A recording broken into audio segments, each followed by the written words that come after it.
Good evening from the board here.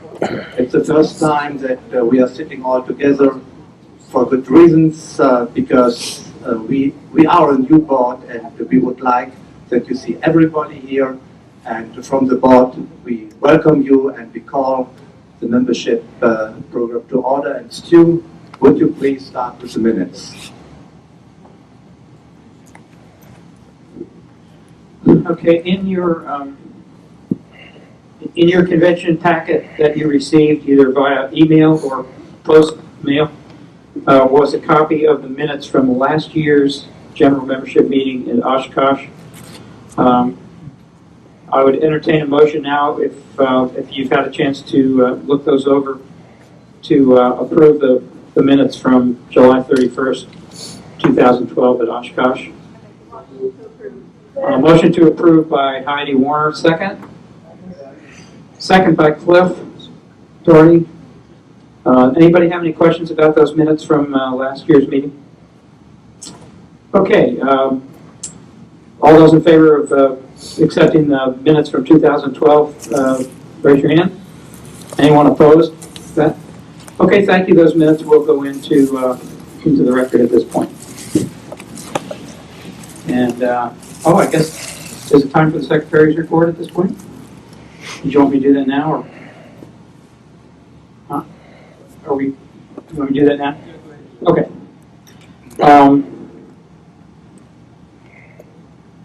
First of all, from the Secretary's part of it, which I think of as the membership part. Obviously, we've talked about this the last few years. We have been in a membership decline, as have many organizations, including AOPA, and EAA, and smaller type clubs, and other organizations, car clubs, and everything else. So it's not unusual that we're in this situation. The good news is that the rate of decline seems to be slowing down. We are currently at just under 1,000 members. I believe we finished last year at 1083. I'm not sure if we'll reach 1083. We've still got obviously 5.5 months to go this year.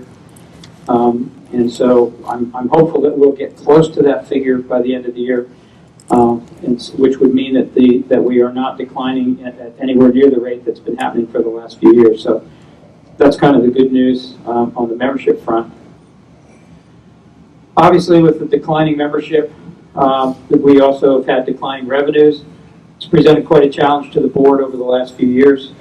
We've done a lot of cuts, a lot of belt tightening, and I'm happy to report that this year and I might mention as an aside that a few years ago the board changed our fiscal year to run from July 1st until June 30th each year. That gave the board an opportunity to deal with a completed year at the conventions rather than trying to do a calendar year which ends December 31st and then we have our convention 6 months later. So for our fiscal year that just ended on June 30th here a couple weeks ago, we have showed a $2,196 profit. We shouldn't really use the profit because we're a nonprofit association, but we finished in the black for the first time in a few years.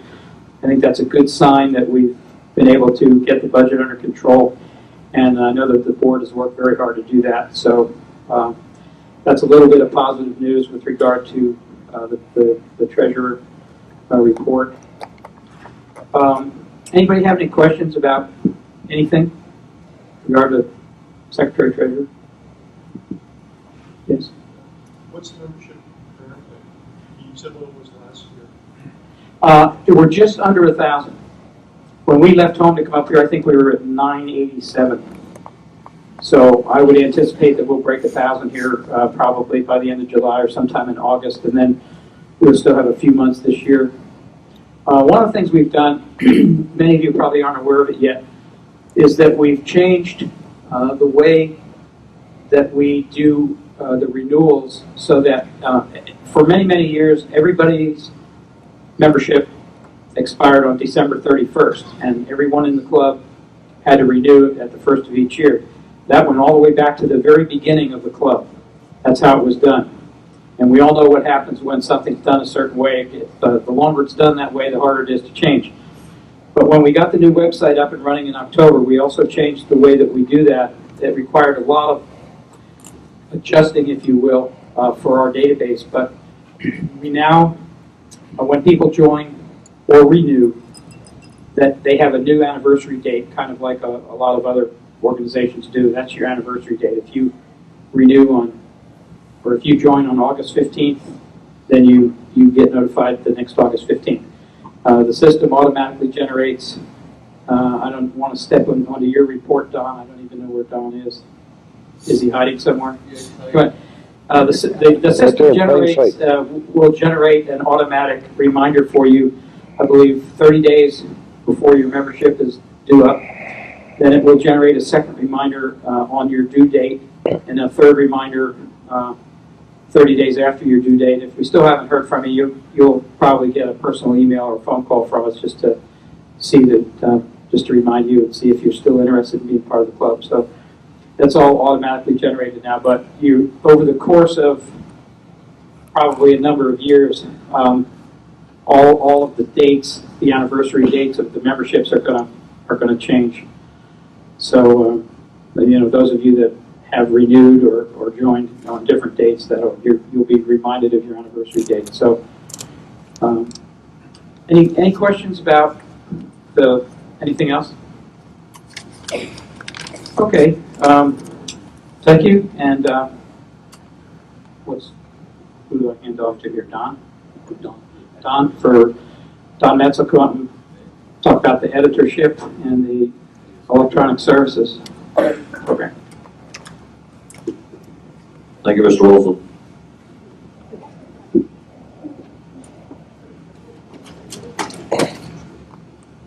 Everybody wants to go. I'll just give you some highlights here. I haven't really had time to write out a proper report.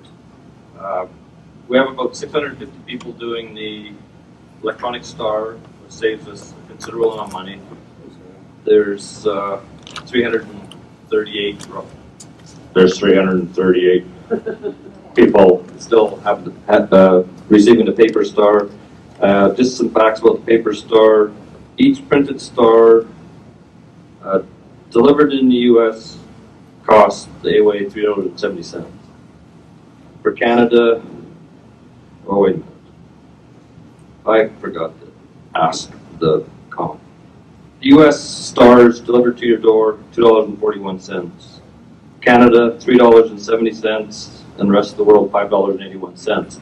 So the paper star would have a surcharge of $10, and you can see from this that that does not cover the actual costs of even getting a star to these people.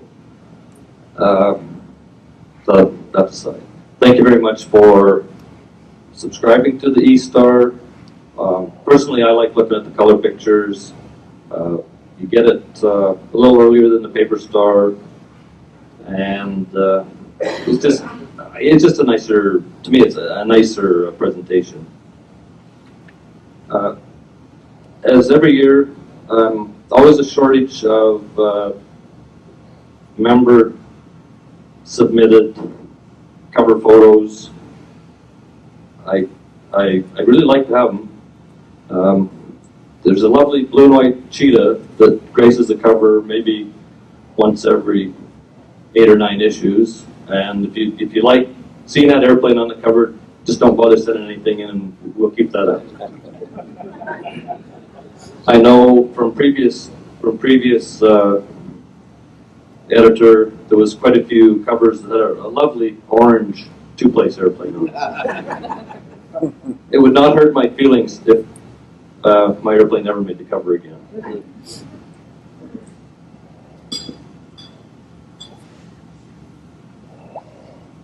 One of the suggestions that I got at convention here was to go through the maintenance compendium and pick out some of the articles that were in there that would still be relevant and rerun them in the Star. I hadn't actually thought of that. Every once in a while, I will dig up an older maintenance article. If something comes up and we see that, oh, there's this same problem again, I'll dig that up. But I will start going through the compendium and anything that's still current. I mean, the airplanes, for the most part, haven't changed in 30 years, so we still have the same issues and generally the same way to fix it. I'm always happy to receive any kind of an article if you have a bit of a travel log of an interesting trip. If you found a new trick a new way to not spill oil all over your airplane when you're doing an oil change, things like that. Feel free to submit, a few words, a bunch of words. We can always make it work. Interesting stories. Some people like them, some don't. Some people just want to see what kind of spark plugs should I use. Just maintenance stuff. Other people do like the travel log type stories because I kind of like all the stuff in the store. I read every one of those cover to cover several times. They're just so darn good. Shameless. What can I say? It's the truth, though. I submitted an article some time ago about Bob and Irene Arnold. It was kind of a spotlight on members. They've been such contributors to the Star, or to the AYA, that they have received the Lauren Larson Award, and they are honorary members. They are a very interesting couple, and so at that time we thought, well, we'll start a new series or a new feature, Spotlight on Members. Now, we don't know everybody, we don't know all the interesting stories. You probably don't think your life is interesting or that you had an interesting history, but other people do. I'm one of those people that, I sit in the back, I kind of cruise through stuff, I keep track of what's going on a little bit, but we don't really know all the interesting stories. So if you know a member that has quite an interesting little history or something like that, feel free to send some words in, maybe a couple of pictures, and if your writing is kind of like my public speaking, I can help you fix it.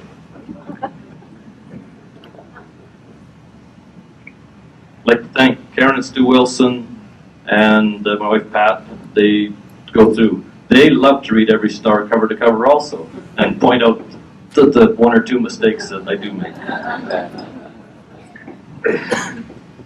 And also, it's convention time. I have not been able to be everywhere and write down all the winners and all the event coordinators.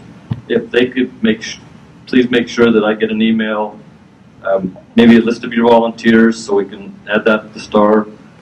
Some of them I do have pictures of the volunteers, and if I can get the winners, if you could just email me or grab me sometime and give me the piece of paper that you have. I have some of these already, but it makes it a little more complete article for the Star. I don't like to miss anybody that I have. Any editor type questions? I see no hands. Everybody's very happy with the product. I'm thankful for that. Electronic Services Director. This could be a little different. We started a new website, went live 8 months ago. We probably have 12 months of work on it so far. I did not do all the work myself. We have a gentleman who happens to kind of like Bonanza type airplanes better. I don't hold it against him because he's a pretty good programmer. And I thank him for his work and allowing us to kind of piggyback along.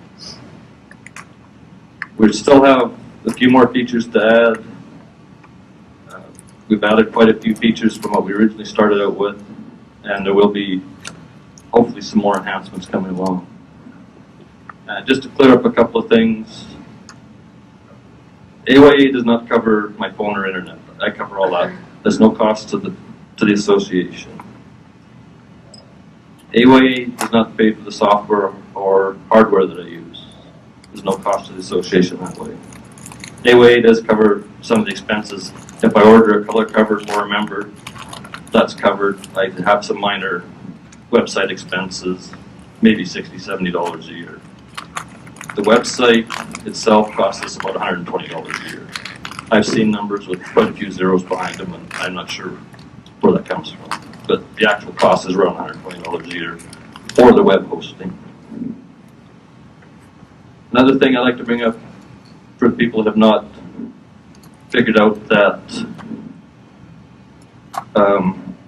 passwords on a new website or a default password, we've asked several times if you go in and change it. If you don't change, the people that have not changed them, they will be changed for you. And it might not be something you like. You can always go in and change it later. Just if you can take a couple minutes and go and change your passwords, you'll be happy, make everybody happy. I'm at the bottom of my page. Questions, Mark? Why hasn't setting passwords to something that's not publicly available information been done right now? Can't hear the question. The question is, why have the passwords not been forced to be changed? Yes. Or the information that is on the website is, to me, it's freely available. You can go onto the FAA database, find out about airplanes. You can go on the internet, 401. You can Google people's names. You find a lot. There's really no personal, deeply personal information on the website. Commerce is handled by a third party. It's PayPal. I haven't heard of a big problem with them being hacked or people having problems there, other than people trying to fake the third PayPal. So that's why it hasn't been forced. And the old website, there was a tremendous, almost the most pushback I had was because I can't remember my password and I'm being forced to change it every 3 months or 6 months. So that's basically why there has not been a big push at this point, or up to this point. Any other questions? Thank you.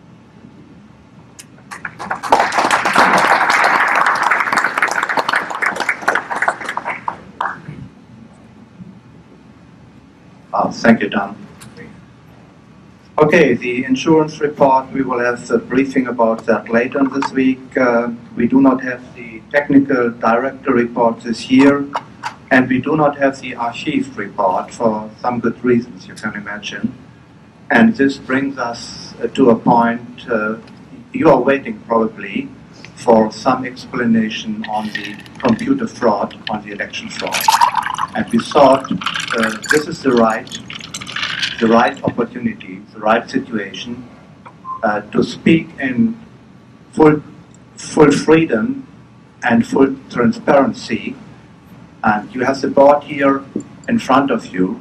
There's something to say, and because it was old business, I would like to ask our former president, now past president, Charlie Adams, to give you a briefing about what has happened.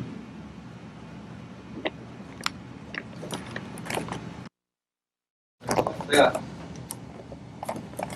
Discovered a lot of logins. So we got a full report to find out if there was something wrong with the system. There were a lot of logins from one IP address. The IP belonged to Mr. Roscoe Roche, which was fine. The logins consisted of going through the member directory, which any member can do. And that was fine. We started having a problem when the IP address that Mr. Roche was using and logged into was logged in as a different member 2 minutes later. And logged in again as another member 3 minutes later. This continued for 3 times in a period of a couple of hours.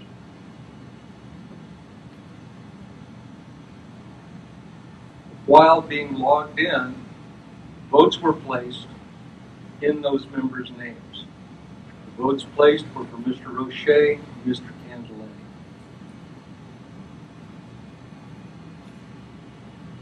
At that point, the ESD started an investigation, and during the period of time during that investigation, there were 28 times where Mr. Roche logged in and logins were created for, well, it would be 25 other members, and votes were placed for Mr. Candeletti and Mr. Roche, along with nominations for the Lauren Larson Award.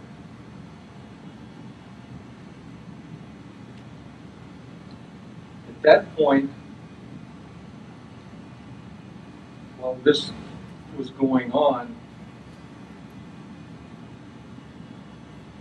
our IT people were contacted to look at this because we wanted their opinion on is what we're seeing, what we're really seeing. The IT experts that we have, from what I've been told, are IT forensic people who are qualified and testify in court as to what happens with these computers. If you ask me, I couldn't tell you because I have a hard time putting an attachment to a computer. Once we had the information, an attorney was called to see what we should possibly do to give us guidance. At that point, I was notified that we had a problem of voter fraud. I notified the board of directors, I notified Stu. At the same time, the notification went out to the board. I happened to be in Germany at the time. I emailed Stu and I said, send something out to the membership and stop the electronic voting.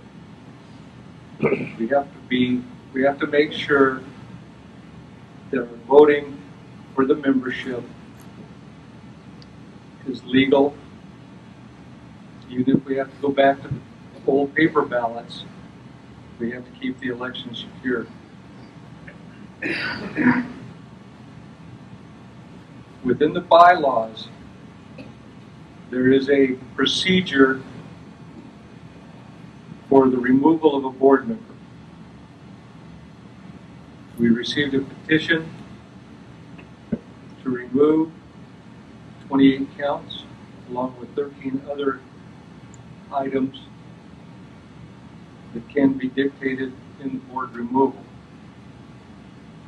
A preliminary finding was sent out to the whole board, including Roscoe, for a discussion. After the discussion phase, there's two phases. Phase one was just investigation, discussion. To move to phase two took a vote of the board to go into the investigative part and to get a response from the person responsible, due process. So when we sent that notice out to you folks, we couldn't tell you who it was, because that would have violated due process for the member to get his information to us and his response as to what, to the charges.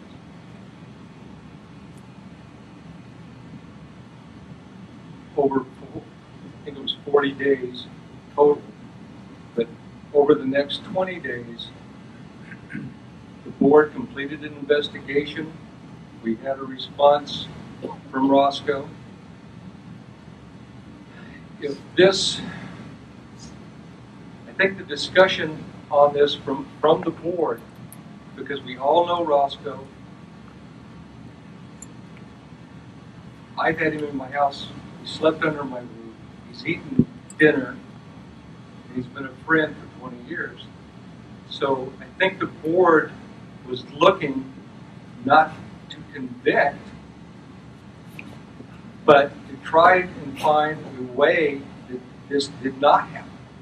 We were looking at all the alternatives as to what may have happened. And in the end, the only thing we could come up with was, yep, Roscoe did it.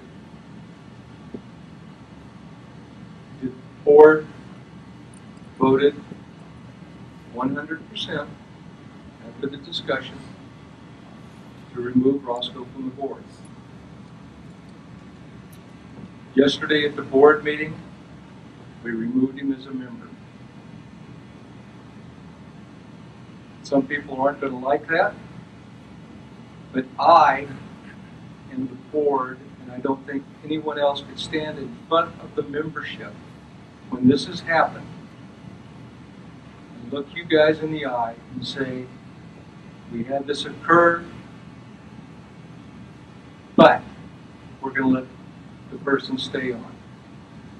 That's a slap in the face for integrity and ethics. And I'm sorry, but stuff happens. So now you know the rest of the story. You know what happened. To ask me why it happened, I can't tell you. Because in a trial court, they would say that's speculation. The only one that knows is Mr. O'Shea.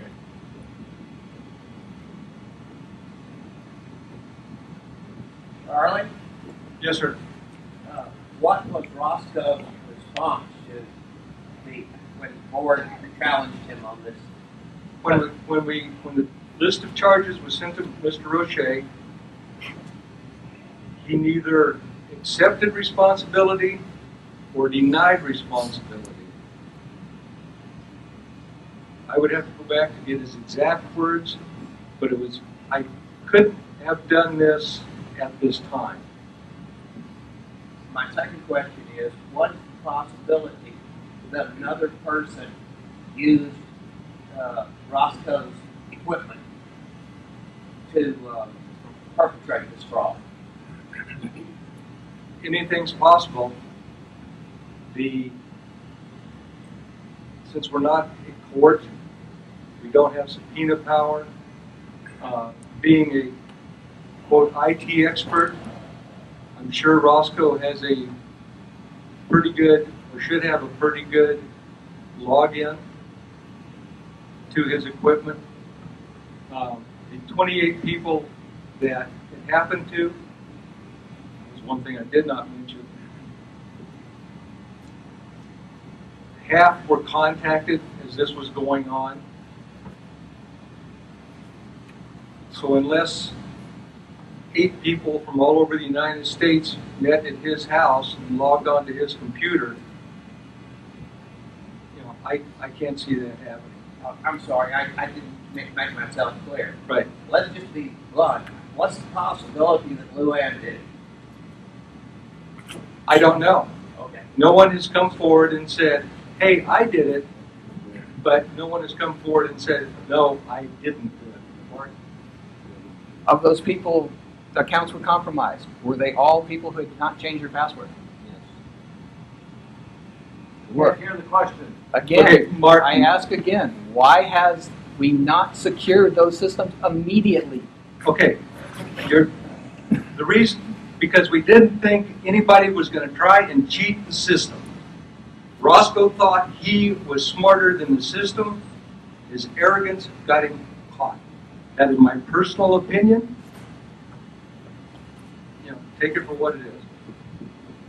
When the board moved from phase 1 to phase 2, what were the votes? Vote was 5-3.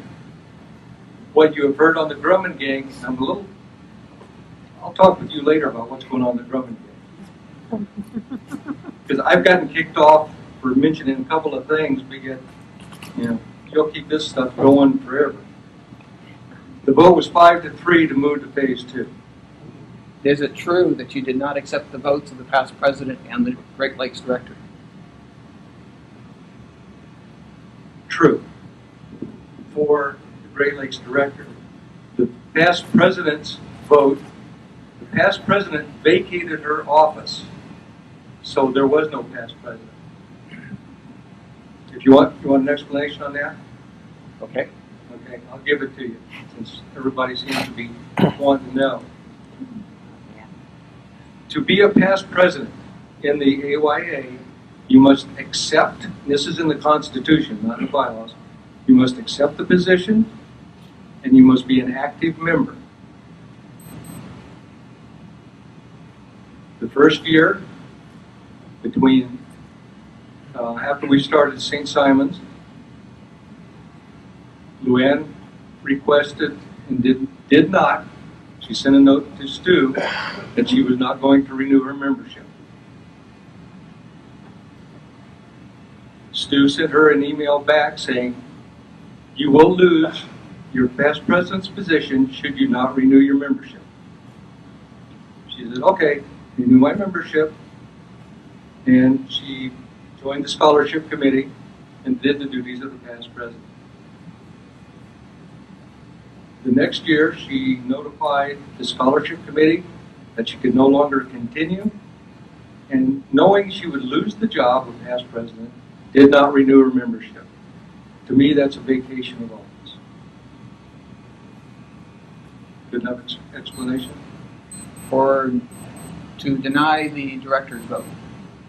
What is the basis for that? To deny the director's vote was he or they is the person under suspension.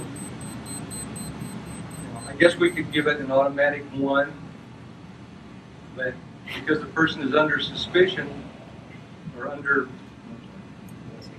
petition for removal, they're sending all their stuff in, so it's a matter for the rest of the board to decide. The bylaws do not seem to distinguish that. It's probably true, so you can blame me. That's fine. The vote still would have been 5-4, and the move from phase 1 to phase 2 requires a 50% vote, so it still would have proceeded. And just for playing it out, had I allowed Luann to vote, the vote would have been 5-5. I, as the president, do not vote, except in a matter of a tie, and I would have voted to move to phase 2. Because in phase 2 began the investigative part. That's all moving from phase 1 to phase 2 was to move to the investigative part, get the person's story in, get their response, and do more investigation. That's all the thing from phase 1 to phase 2. Yes? How and why is the FBI called in? How and why? Phone call was how. What's that? Phone call was how. The why is because the FBI is in charge of cyber crimes and computer crimes. It was a call to find out, basically, where does this, or does this, is this a cyber crime or is this a computer crime or stuff like that? That's why the FBI is. Yes. I don't think the FBI would look away from a crime. They lay charges. The FBI was contacted. Okay. We have not gone into the fact of charges or anything like that.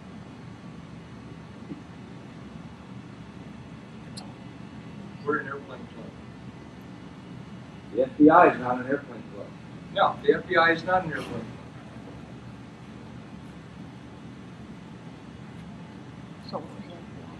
Should we get advice from the FBI on should we file charges?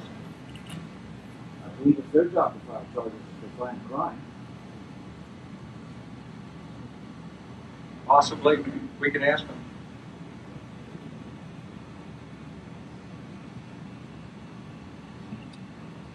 Anything else? After the FBI was contacted, what was their response back to you? We have not had a response. All they said was it's a cyber crime. Now I do not know. I'm not an attorney. Okay. Our attorney suggested that yes, this is a crime. We have our internal procedures on how to deal with items. We have our own internal procedures on how to deal with this. Basically, we don't have procedures for, doing anything else. I guess, should the membership feel that we should do that, we will continue another step. And if you guys want to, pursue charges, we can do that. Or we can get advice.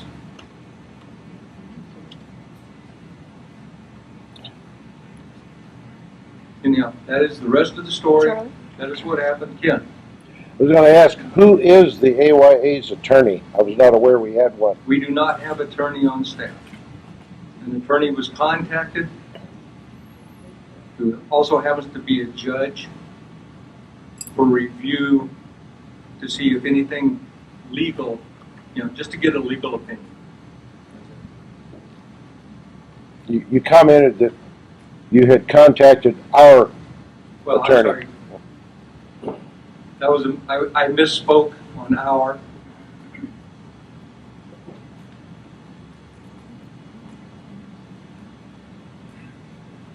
Okay, that's it. That's what happened.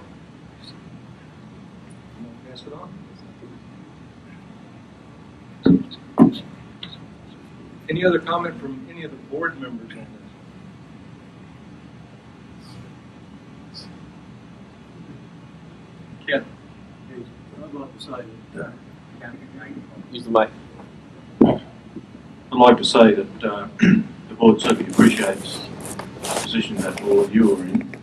No one likes to be kept in the dark, but we're placed in an extremely invidious position to try to sweep this under the carpet. I was one of the ones that perhaps didn't have the courage to go into phase 2. I didn't want the situation to end there. I just wanted to give Roscoe a bit of a chance to explain. His explanation was an extremely lame duck excuse, which is almost an insult. An attempt at some kind of an alibi, which was discounted very quickly.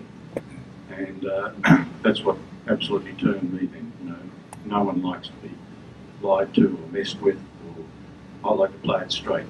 And I said I would like to see Roscoe face to face, man to man, and put these things to him. I like him too, we all do. He's got the most incredible charisma of any person I've ever met, the most incredible energy. We all admit that he's done a huge amount for the AYA. But what were we to do? We had to face this. We've had about a month of stress, personally stressful for me, hours and hours of discussions by email and so on, and we had to make a decision. And it was quite a nightmare of a 10-hour board meeting yesterday, we're here to fly airplanes and have fun. And this whole business hasn't been fun for us, I can tell you. So I don't know what Roscoe's response. I'd love him to walk in the door now and answer questions. I suspect his response would be yes. We have been told that he was told to stay away. I don't know. I don't think that's true. By who? Yeah. By Candaletti's? Candaletti's not on board. No, but he was told that Roscoe was to stay away, so we're trying to clarify that. That's Candeletti. Yeah, you'll have to ask Candeletti, because Candeletti didn't even know Roscoe had put him up to running as vice president until he saw it in print. So you ask Candeletti. Okay, well, let me say one other thing. Had this not been Roscoe, had it been regular Joe member, it would have probably taken, I want to say, a week or two for him to be gone. But because it was Roscoe, who, like Ken said, who we all know, who's done a lot for the club, it was very, very hard to make this decision. But it had to be made. Stuff happens. We've got to move on. Yeah, Joe. Kind of a short time person here. Just curious. He has archives of the AYA. Are those do they belong to the AYA? Do they belong to him? Cards? In the initial letter I sent to him, I told him the archives belong to the AYA. Now, he may have some Grumman items that are his personally. Okay. I told him in no uncertain terms that he must safeguard those archives, and after convention we'll try and get the situation going where we can recover the archives and store them somewhere else. That answer your question? What's the nature of the archives? Somebody is going to have to. Yeah, I don't I saw know. photographs of some old brochures that was supposedly from the archives. That's I think that's true, but I couldn't tell you what the detail is. I've seen a couple of pictures myself, but that's it. Yeah, Ken. I can clarify a little that the archives were initially a wealth of historical information of the aircraft line from inception that was captured from being thrown in the dumpster by Gulfstream by Giff Hamilton, who was a former representative. He, of course, was a good friend of mine.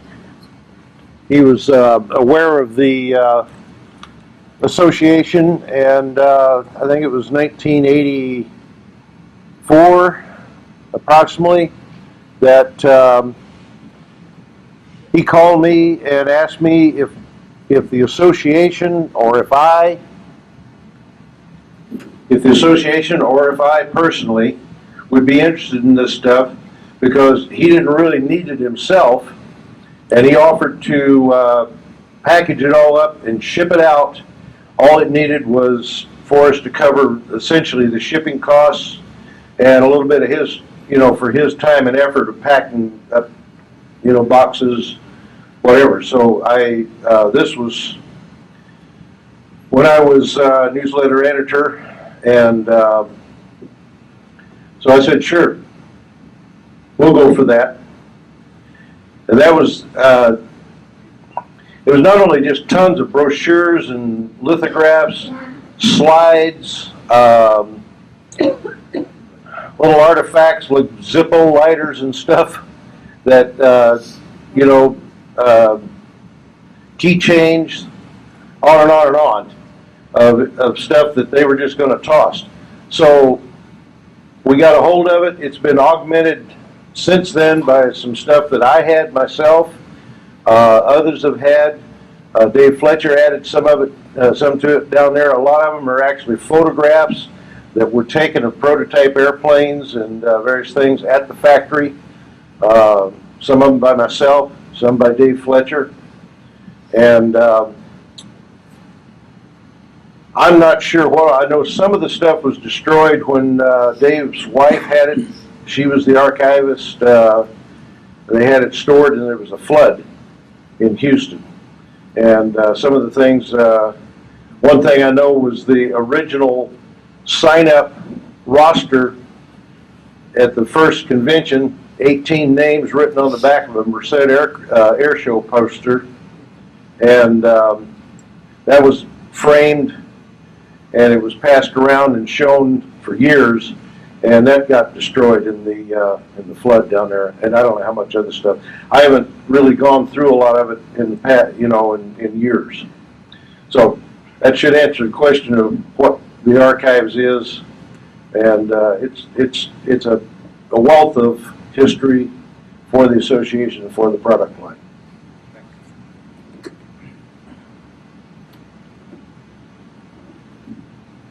Any other board member would like to make a comment? Dan. I just wanted to point out that Roscoe's membership was removed, and that was a difficult decision to make. At the same time, that membership revocation is not permanent. You know, he can come back. There is a period of years where we feel that it would not be appropriate, but then, you know, hopefully he can change his ways on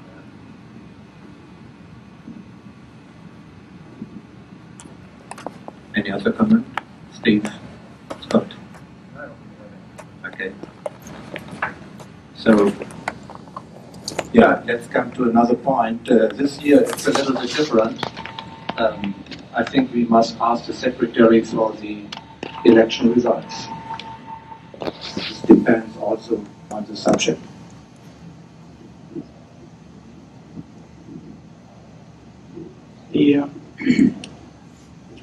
As you know, and as we've referred to, the 28 fraudulent votes that were cast were removed from the totals. So that the final vote totals for president were York 93, Roscoe 68, and for vice president, Ken Niebrig received 80 votes, and Mr. Candeletti had 50. So those are the vote totals. We, as you know, we allowed the votes, the legitimate votes that were cast on the website were allowed to stand, and all of the votes that were cast after the online voting was stopped were counted right up until 14 days prior to the convention. So, any remarks on that from your side? of the online votes, Moment 1 and 2, okay? of the online votes, how do you know that all of those votes were cast by the members, actual members, especially the ones that have publicly available passwords? We received a printout from the from our web guy in Virginia as to all the votes that were cast online. But how do you know that those votes came from those people? It showed who the voter was. It showed whose account was used to vote, but who was the person behind the computer? I guess I don't understand your question. I guess I don't understand how you can validate votes cast to the website. Yeah, I mean it showed that they came from their IP address from the members. You actually backtracked the IP address for each one to make sure it went to the actual person? What's your point, Mark? My point is that the website is not a reliable place to cast votes for elections. Yeah, but neither is email. Spoof an email just as easily. That's Or very you could true. print out, or you could print out a ballot off the website and mail it in. You know, you could travel to the member's hometown and mail it from their post office. What's your point? My point is we're playing fast and loose with the elections electronically, and we probably should rein that in and do it proper. Yeah, well, the board did direct the ESP to change the default password, so we won't have those default passwords. In some sense, this was an artifact of switching to a new website where we had the trade-off between making it easy. Switching to a new website where we had the trade-off between making it easy for members to log in, because when it's not easy to log in, frankly, people will give up after one or two tries and they won't come back in many cases, and making the system less secure. The only thing that making the system less secure, the only real problem that causes with voting. So that was a flaw, and it won't happen again. We hopefully won't change websites anytime soon, and we won't have any more default passwords. We'll be changing those and dealing with helping people log in other ways if they can't get up. I think the point should be made that in the case of these 28 votes, That's a question. There was another question. Was it less? Yeah, why is it that we have so few votes when we have just under 1,000 members, at least, and we've got less than 200 votes? Can we not get our members more involved? Shouldn't we have some form of program to try to get our members far more involved in voting for their representatives? That's a very good point. And when I came into the organization and learned that about 10 or let's say 20% of the membership is only voting, that's ashamed. That's a shame. But to have a general comment, I have a question to you. If you would be president in that current situation, how would you feel? How would you feel? I tell you, I'm not really happy to be in such a situation. I started with a fair election. I started with the AYA Star, and then I was also involved as candidate in this computer fraud. And I tell you something, we are a flying club. We did our best. And we saw that about 50% of the members did not change the password. Somebody realized that, took that, and went with a standard password into the emails of other fellow membership. By the way, in our constitution, there's one word, good fellowship. That is a starting point. The next thing I want to say is, right now, after this fraud, there are still 30% of our members who have not changed the password. And you are telling us to force those members to get the password right. We will do that now, but we all are really surprised by this attack. And it will never happen again. I promise. The next election will be a different election, and each password will be changed. And this board, by the way, did really very well. Charlie, once he experienced the fraud, he canceled this electronic election. This was his first action. And I'm at the point now where I would like to have to thank two people. Two people prevented that most probably another person would stand here as president. And the number one people was Stu Wilson. Our man investigated and prevented that the wrong person would stand here, and what would happen then. So I would like that we all give a big applause to Stu Wilson.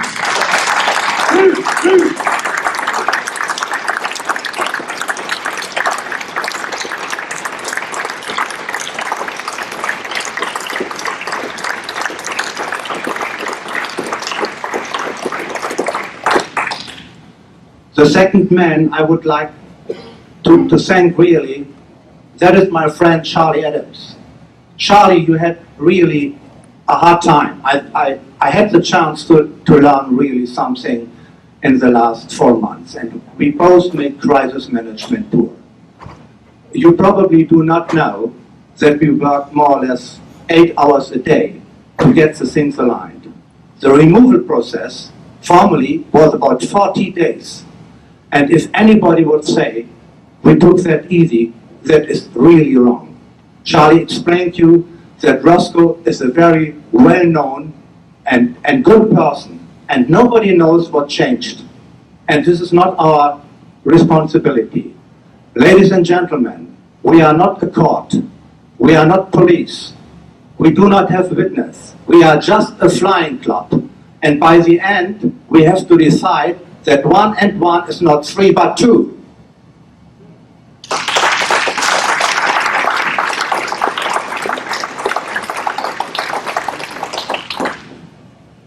The other person I would like to thank is Don Metz.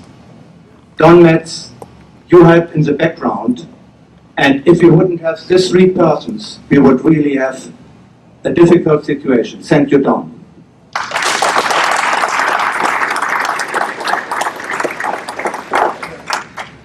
I would also like to thank Steve Peach. It has not been mentioned, but we had a petition. And the petition came from Steve, the former president, a director, And he really thought about that, what he was writing.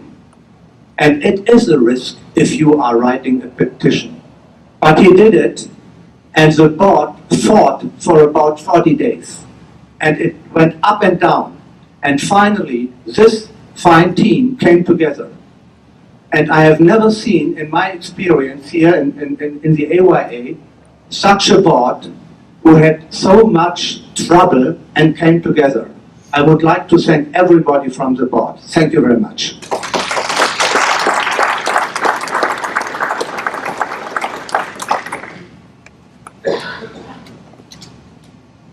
Now the good thing on the new system is the old president made the old business, and I have now the chance to look into the future. And I'm an optimistic guy. And I have decided the future is now. So let's start together a restart button. And to get AYA back into calm waters, we have been in troubled waters. And we will see something from outside which is not easy.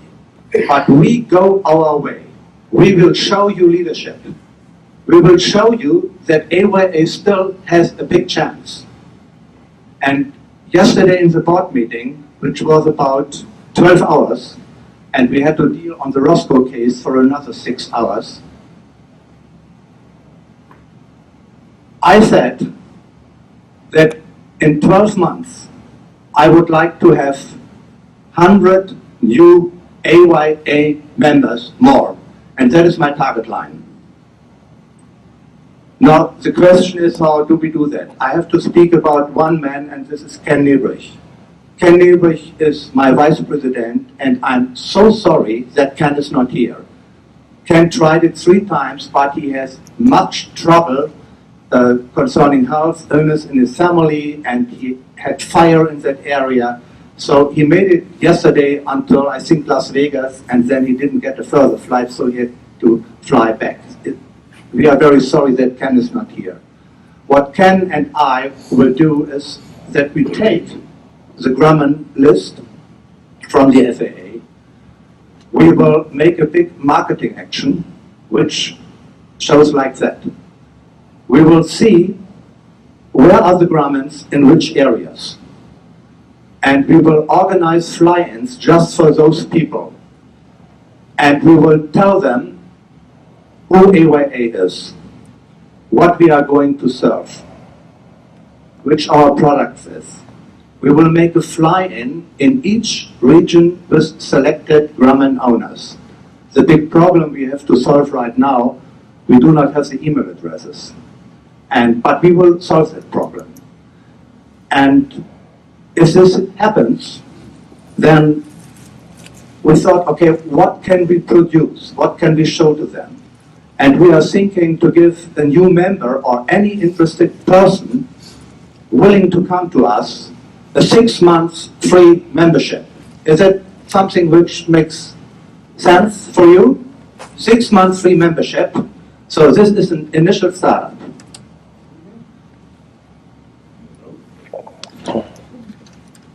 So,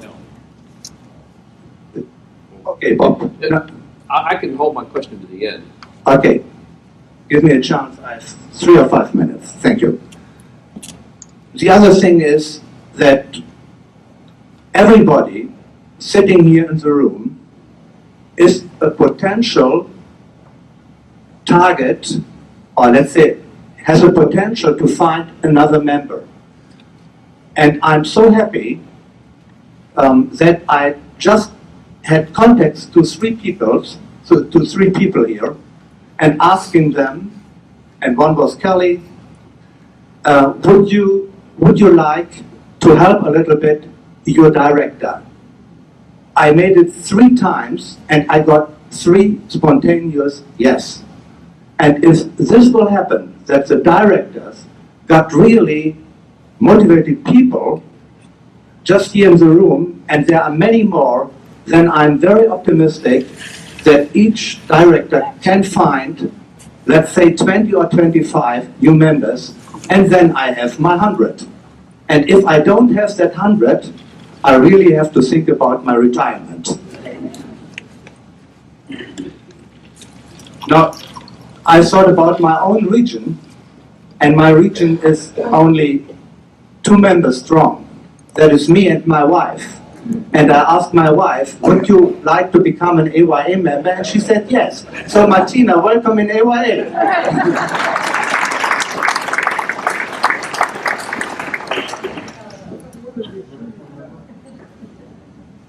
So about your question. Use the microphone. Returning to your suggestion about the 6-month free membership, just a quick show of hands, how many people in here are also EAA members? Okay. I believe it's been a practice of EAA for a long time that if a person joins a local chapter, EAA National will provide them with a 6-month free membership to evaluate EAA. That has been a practice in the past. I don't know if it's active now, but we adopted that at our local EAA chapter in Clearwater.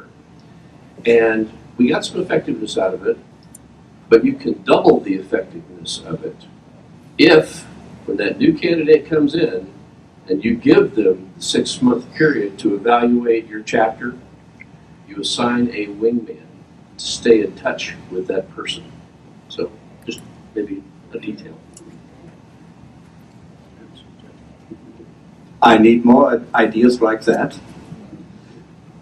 Okay, we have more ideas, but I think it is not the time to tell everything tonight because I got some warnings from my ESD. Don't tell too much about the communication system. We would like to start with our own website. So give us a little bit of time. What you will see in the next 48 hours is a message from the president about the case and what we have decided in the board, so that everybody, not only we here in that room, everybody in the AYA should have a clear message about that was what had happened. So is there any question about the future? I need you. Without you, I would be a very, very lonely boy in Germany. Okay, what else to say? The next meeting in Rockport, May 2014. There will be a briefing. It will be a fantastic meeting. And yeah, and I hope many of you will come. This time we are a little bit small. Next time, hopefully, there will be many more people. And any other things to say? No, just no. I have no more points. It was a long evening. We are very happy that you didn't kill us tonight. And yeah, thank you again to Charlie to make a presentation which was probably one of the easiest in your life. Okay, thank you all. See you later. The meeting is closed. Motion to adjourn. Second? All in favor?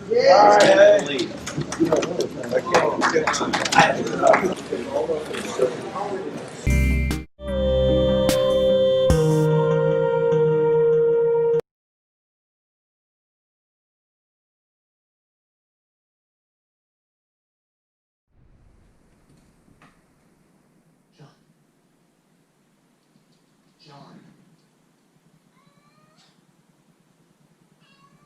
Right now, you're the one who seems unfit.